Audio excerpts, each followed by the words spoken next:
warahmatullahi wabarakatuh. Salam sejahtera untuk kita semua. Puji syukur atas nikmat Tuhan yang telah diberikan kepada kita sehingga kita masih bisa menonton video ini.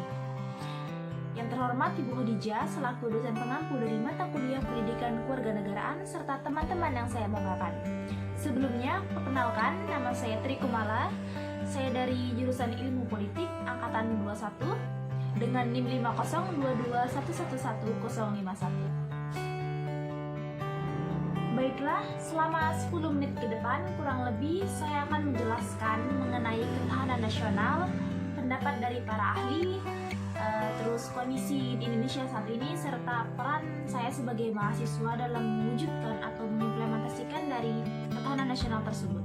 Di akhir video presentasi ini, saya harap Bapak dan Ibu serta teman-teman bisa memahami apa itu ketahanan nasional, serta bagaimana kita bisa mengimplementasikan dalam kehidupan sehari-hari ketahanan nasional tersebut. Baik, marilah kita bersama-sama menyimak video ini sampai habis. Check it out! Pengertian ketahanan nasional menurut para ahli. Menurut Sumarno, ketahanan nasional adalah kondisi dinamika bangsa yang meliputi segenap aspek kehidupan nasional yang terintegrasi. Harjo Mataram, ketahanan nasional adalah keuletan dan daya tahan suatu bangsa untuk mengembangkan kekuatan nasional dalam menghadapi segala tantangan dan ancaman dari dalam atau luar, langsung atau tidak langsung, dan bisa menyebabkan kehidupan nasional. Juga beberapa dari ahli yang menyebutkan lain dari ketahanan nasional, yakni menurut Suraginata dan Kailan, ketahanan nasional adalah suatu kondisi dinamis sebuah negara yang memiliki keuletan dan ketangguhan serta mampu mengembangkan kekuatan nasional dalam menghadapi dan mengatasi segala ancaman, gangguan, hambatan, dan tantangan yang datang dari dalam maupun luar negeri, secara langsung maupun tidak langsung, yang dapat membahayakan integritas, identitas, kelangsungan hidup berbangsa dan bernegara, serta perjuangan bangsa dalam menjaga tujuan nasional. Teman-teman, bisa disimpulkan bahwa ketahanan nasional adalah kondisi suatu bangsa yang meliputi kondisi dinamis, ketangguhan, keuletan, kemampuan, kekuatan nasional, identitas, integritas, tantangan, ancaman, hambatan, dan juga gangguan. Nah, tadi sudah dijelaskan bukan pengertian dari ketahanan nasional.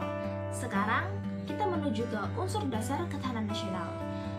Ini terbagi menjadi 3. Yang pertama, unsur wadah atau kontur, yaitu geografi atau wilayah. Yang kedua, unsur isi atau konten, yaitu demografi atau penduduk. Dan yang ketiga, unsur tata letak atau konduk, yaitu kondisi sosial yang unsur dasar. Maka ketahanan nasional harus dibina secara terus-menerus yang disebut sebagai strategi tata bina nasional atau sistem manajemen nasional. Dalam upaya mencapai tujuan, menciptakan masyarakat sejahtera atau prosperity approach, masyarakat yang aman atau security approach, dan hubungan internasional yang harmonis atau international relation atau management approach. Nah, sekarang kita akan membahas tentang sifat-sifat ketahanan nasional.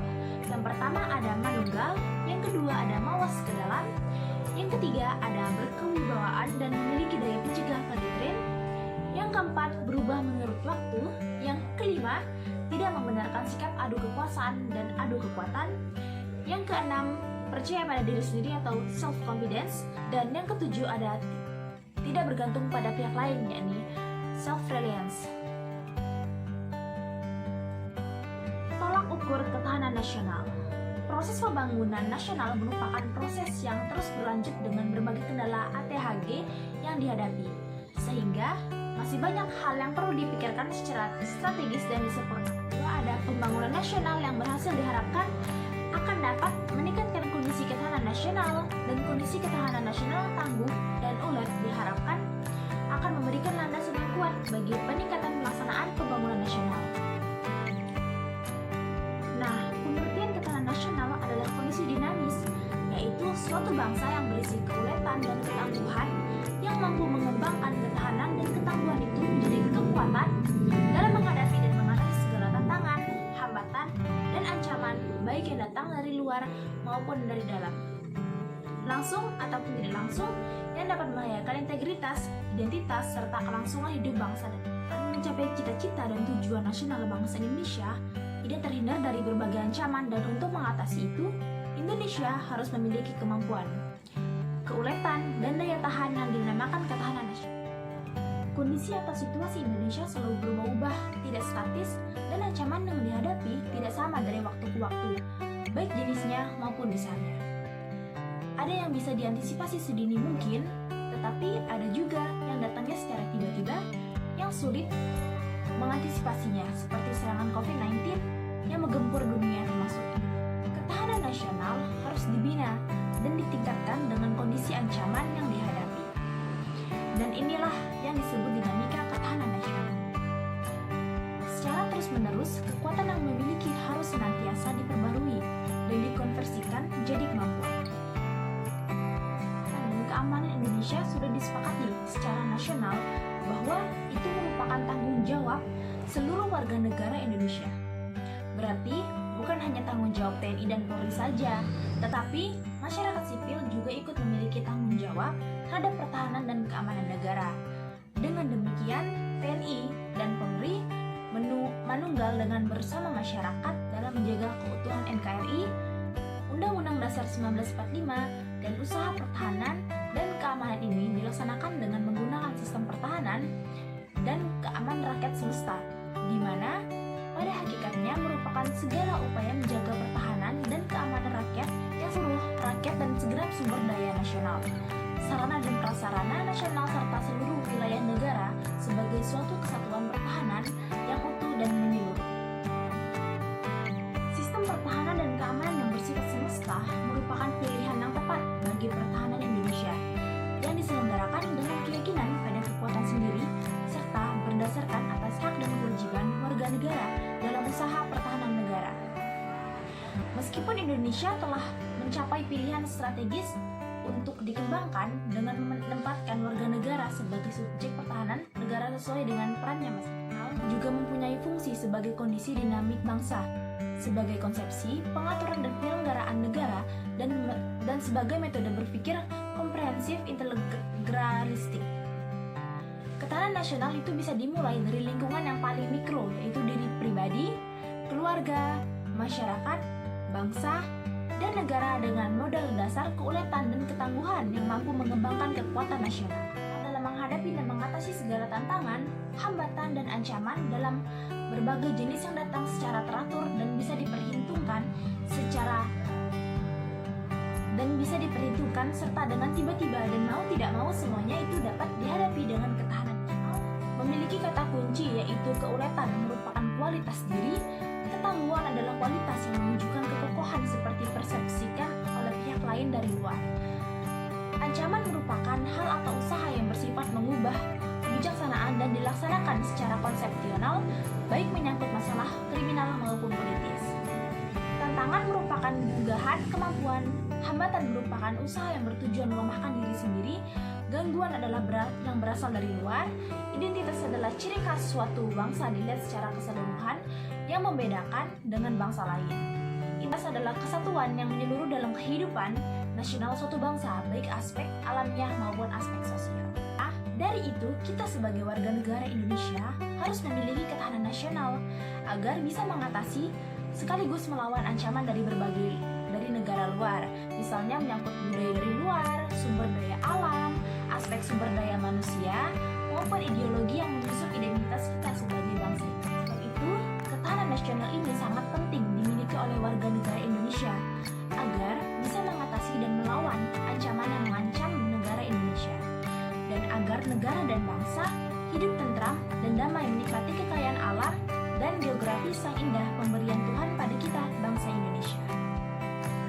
Selanjutnya, kita akan beralih ke topik peran mahasiswa, terkhususnya saya sebagai mahasiswa Universitas Bangka Belitung sebagai generasi muda dalam meningkatkan ketahanan nasional di era globalisasi. Fungsi mahasiswa sangat krusial pada menjaga ikatan yang kokoh antara sesama komponen bangsa yang dalam akhirnya akan memperkokoh ketahanan nasional. Mahasiswa dibutuhkan agar bisa menaruh ketauladanan, menjadi pemuda yang berpendidikan, mengedepankan toleransi dan keharmonisan pada kehidupan bermasyarakat. Mahasiswa juga wajib bisa menyebarkan penemuan dan menghargai kearifan lokal supaya bangsa Indonesia tidak bergantung terhadap nilai-nilai asing. Sebagai mahasiswa, kita juga wajib mempunyai karakter dan perilaku moral yang kuat.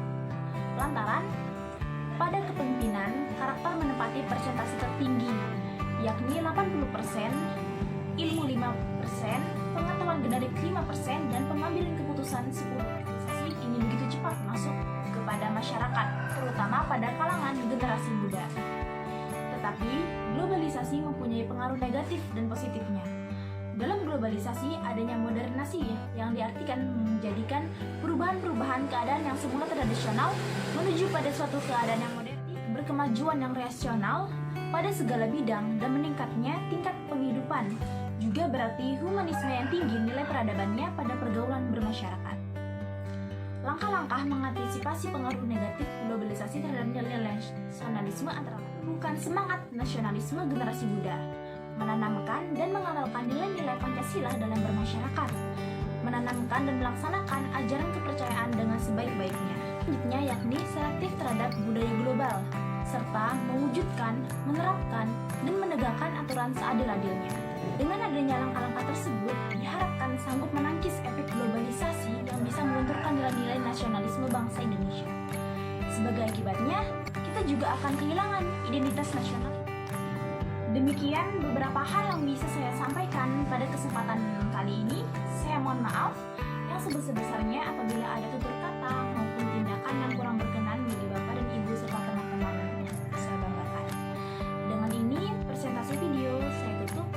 Terima kasih banyak karena telah menonton video ini. Semoga apa yang saya sampaikan bisa bermanfaat bagi Bapak dan Ibu serta teman-teman yang saya banggakan.